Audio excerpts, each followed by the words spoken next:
Oke, assalamualaikum, berjumpa lagi di channel gua. Dan kalau seperti biasanya gua suka bawain cerita-cerita horor. Buat kali ini mungkin agak sedikit berbeda ya. Jadi buat kali ini gua bakalan nge-review barang-barang pusaka yang ada di rumah gua. Gak usah lama-lama lagi, kita langsung lihat aja barangnya kayak apa.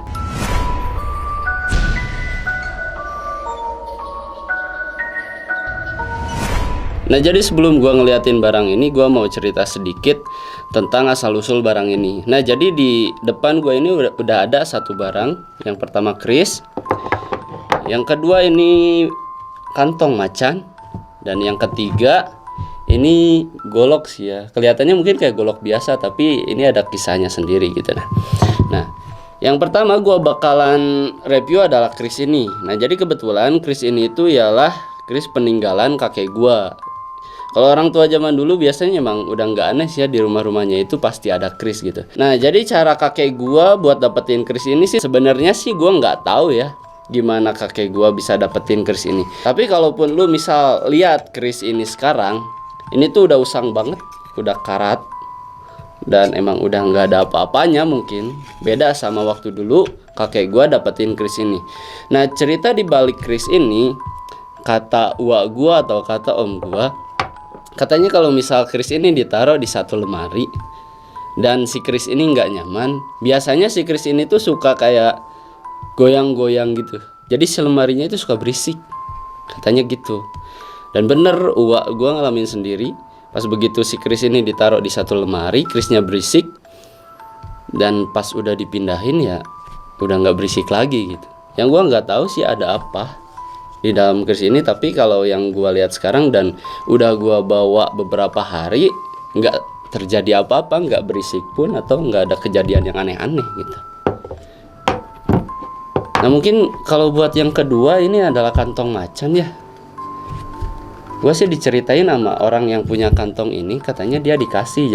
Jadi pas dia dulu kerja di satu wilayah, dia tuh habis makan siang. Habis makan siang, dia tuh kayak ada orang yang nepuk dari belakang. Dia ditepuk. Orang yang nepuk itu nggak banyak ngomong, langsung ngasih aja benda ini. Sambil ngomong katanya, nih ngasih, tolong jagain, tolong rawatin gitu. Pas gua tanya, ini ada mistisnya nggak sih bang gitu kan? Kata dia sih sepanjang barang ini atau kantung macan ini ikut sama dia, nggak pernah ada kejadian apa-apa. Mungkin barang-barang yang lain dia pernah cerita, pernah gitu ya, ada kejadian kayak misal khodamnya masuk ke dalam mimpi dia, minta dimandiin dan yang lainnya mungkin. Tapi dia nggak ikutin dan dia bilang pas khodamnya masuk ke mimpi dia, abang gua bilang katanya. Jadi si khodamnya ini diceritain kayak nyerupain sosoknya tuh bapak-bapak. Dan datang ke mimpi abang gua ini 2 kali. Pas begitu datang, dan dia minta kayak diurus gitu, kayak misal dimandiin sama bunga dan dikasih minyak-minyak. Dan abang gua di situ ngomong, katanya kalau misal bapak mau ikut sama saya, ya udah ikut aja, nggak usah minta yang aneh-aneh gitu, nggak usah minta diminyakin, nggak usah minta dimandiin sama kembang gitu. Dan itu tuh katanya berulang 2 kali dan abang gua tetap bilang kayak gitu. Dan setelah 2 kali datang ke dalam mimpi, ya si khodamnya udah nggak ada lagi, udah nggak masuk lagi ke dalam mimpi. Mungkin dia udah ngerasa ya udahlah gitu, pasrah mau diapain pun sama abang gua. Toh emang barangnya ini bukan pengen abang gua dapetin barang kayak gini. Dan biasanya kantong macan ini, jadi selain ada hal-hal gaib di dalamnya, katanya ini tuh jadi satu alat kalau di dunia sihir itu semacam kayak buat narik kayak rezeki gitu. Pokoknya semua yang berhubungan sama rezeki, nah mereka percaya benda sekecil ini adalah alat buat narik rezeki gitu. Yang percaya nggak percaya sih mungkin kalau orang yang paham sama alat-alat kayak gini mungkin bakalan mengiyakan gitu. Nah, oke, buat yang ketiga ini ada kayak semacam golok ya. Nah, golok ini agak sedikit unik sih kalau menurut gua gitu. Yang unik tuh jadi di ukiran golok ini ada tempat kayak semacam dibikinnya golok ini, mungkin di sini ditulisnya Ciomas Banten gitu. Nah, kalau lu misal lihat dari sisi kanan golok ini tuh kayak ada semacam tulisan-tulisan Arab. Tapi gua nggak paham ini tulisannya apa. Tulisannya nggak jelas. Buat gua yang baru baca hijaiyah pun nggak jelas gitu. Dan ada semacam kayak muka manusia, nggak tahu cewek atau cowok sih. Nah, yang anehnya lagi di sebelah kirinya ini ada kayak semacam sama tulisan juga bahasa Arab, dan kayak ada semacam gambar macan gitu. Ya mungkin emang kalau di dunia goib tingkatan tertinggi orang udah jago tuh mungkin udah kayak punya hoda macan gitu ya, makanya di golok ini juga digambarinnya macan gitu. Dah yang paling bikin abang gua kaget di golok ini, selain gambar tadi ya, gambar muka sama gambar macan, nah ini ada kayak cap jempol orang yang bikin golok ini gitu. Abang gua awalnya sih pas begitu dikasih kan ditepuk dari belakang. Nah terus dia cuma diomongin kayak gini, katanya nitip dari abah, katanya gitu kan. Dari abah, katanya ini apaan, kata abang gua. Nah kata yang ngasihnya ini katanya cuma titipan doang dari abah, katanya suruh diurus. Abang gua spontan ngomong, katanya ini boleh dipakai buat motong kayu apa enggak.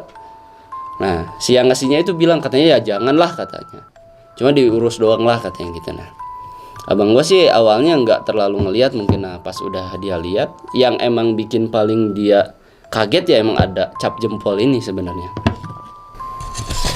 Nah itu mungkin beberapa alat yang ada ya di rumah gua atau di rumah abang gua gitu. Jadi ada pesan kata abang gua soal benda-benda yang kayak gini. Jadi kata abang gua, kalau misal ada satu benda pusaka di dunia jin lah, kita sebut aja dunia yang kayak gitu, dan itu pun misal bendanya itu orang saling ngerebut gitu ya, saling ngerebut benda itu dan mungkin berhasil lu dapetin. Prinsip abang gua, kalau lu misal udah dapetin salah satu dari benda ini, otomatis benda ini udah kalah sama lu, dan otomatis lu tuh gak usah nyanjung benda ini lagi.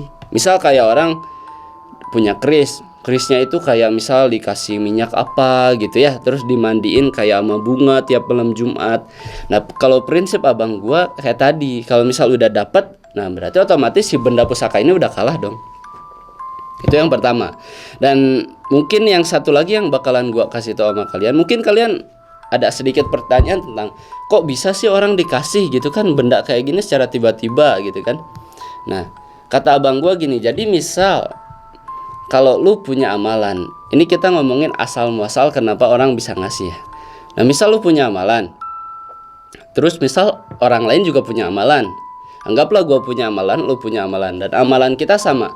Nah jadi dari setiap amalan ini ada kayak semacam frekuensi. Jadi misal gua di sini, lu ada di Kalimantan pun, gua bakalan tahu kalau misal lu sama ilmunya kayak gua gitu kan. Nah gitulah cara abang gua dikasih benda-benda kayak gini. Nah terutama yang golok ini, itu tuh dikasih kayak sama muridnya si abah tadi yang sempat gua omongin. Yang anehnya itu kenapa sih golok ini nggak dikasih ke muridnya aja gitu kan ya? Kenapa dikasihnya ke abang gua gitu kan?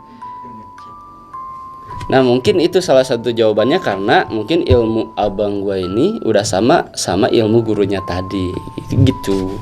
Mungkin segitu aja yang bisa gua bawain buat kali ini. Ya mungkin kedepannya gua bisa bawain alat-alat yang lain.